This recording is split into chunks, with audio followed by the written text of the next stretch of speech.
That of Kaduna University students. God will hold men of God who brought Buhari to power accountable. Hello, my wonderful people.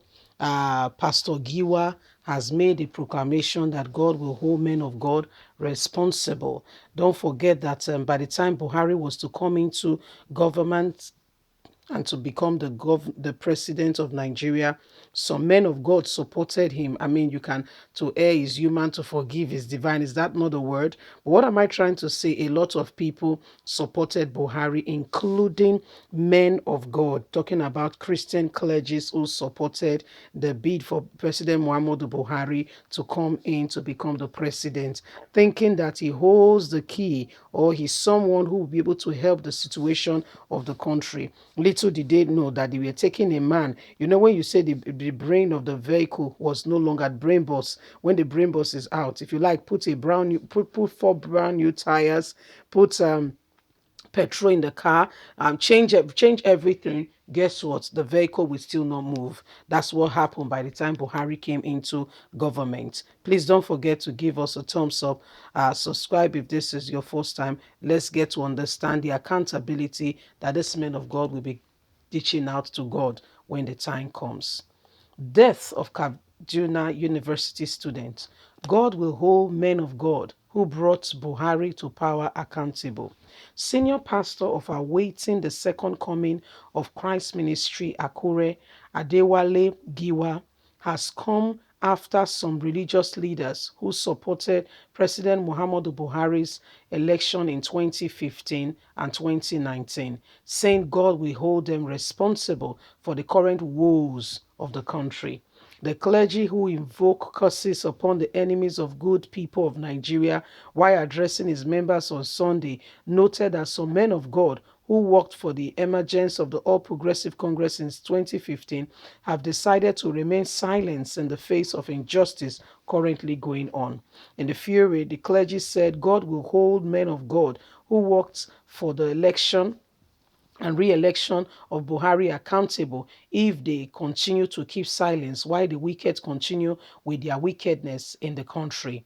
He said Samuel pronounced and announced and anointed Saul as king of Israel. When Saul went astray, it was the same Samuel who confronted and told him that God has rejected him as king. Where are those who brought President Muhammadu Buhari to power? Why will they continue to watch the wicked rejoice over the very people of the country? What has come over them? Why can't they speak out against evil, injustice, and oppression? They haven't heard from God.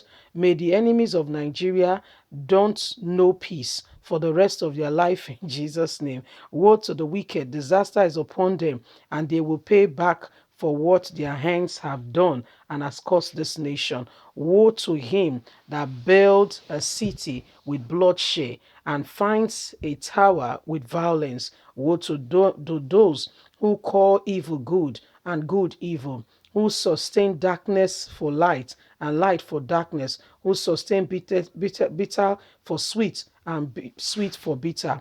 How can a president who is really proactive be watching why criminals take over the government? Why must you wait for issue to happen before you react? Who does that?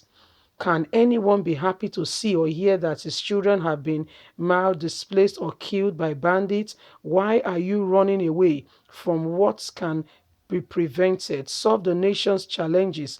He has refused to change the same evil 1999 constitution he adopted in 2014 reports no restructuring, and is saying Nigeria should not disintegrate. He lies. Tell him that people will go by force, by fire. Open your mouth and tell the devil that we cannot hold this anymore. Whatever is holding Nigeria down is hereby broken in pieces in Jesus' name. A new name shall be given soon, and the devil will be put to shame. If President Muhammadu Buhari refuses to divide Nigeria, the country will divide itself automatically. Anyone who loves him should tell the president that he should not allow Nigeria, if he does not allow Nigerians to go their different way, he will get to the bottom of it with whatever he sees he will take.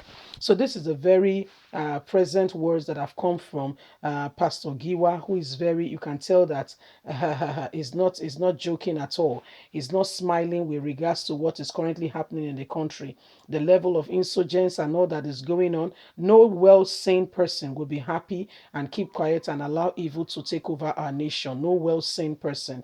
We have that kind of, and we just sit down and relax and pretend that all is well. Nobody in his right mind will allow that. So this evil that is currently going on is not only just affecting it's not just affecting some people, it's affecting people all across the country, which is really bad. And guess what? This can be prevented, this can be avoided, this can, this thing can, we can do something, can be done, and it will stop. But this is very, very unprecedented. So this is why people are not happy. The country today, the hike of things, foodstuffs, everything, and people are really suffering, to be very candid. People are suffering. If you go around the country, you'll be amazed at the way things are already today. And yet the government is pretending like they have not heard of it, or they are not aware of it. Pretending like they don't know what's going on is very, very unfair. Why Nigerians are suffering, this is not fair. This is unheard of. And that's why we must continue to shout it out and loud it out, so that everyone can know what is going on in Nigeria. What is happening today is not acceptable. Is not, I repeat, is not acceptable. No one should fold their arms and just look at things, unfold in this kind of way. Children went to school, and guess what? Kidnapped. As if that is not enough, 3 has been killed. Do you know what has happened to those 3 families? That their children, they paid that heavy school fees for their children to go to at least one of the best schools in the country. See what happened. Just imagine it's your child. Just put yourself in that shoes and see how safe Nigeria is. So should everybody keep quiet and continue to allow this evil to continue? Whatever prayer will be prayed so that the country will either disintegrate or something will be done. It has to be done, because we cannot keep quiet and allow this to happen. No, it's happening. We must continue to loud it, shout it aloud, so that the other nations of the world can know what is going on in Nigeria. We cannot be quiet about it. No way. We don't want this. We don't want this. Nobody's happy with the current predicament and situation that the country is in. Things must change, but how? We must continue to speak out. For if we keep quiet, it's as though we are happy, everything is fine. And that's why you and I cannot be quiet in the very predicament that is ongoing in the country. Nigerians, don't be silent. Let your voice be heard. Sorosoke. Leave us a comment. Please don't forget to like or share, subscribe. God bless you. Bye for now.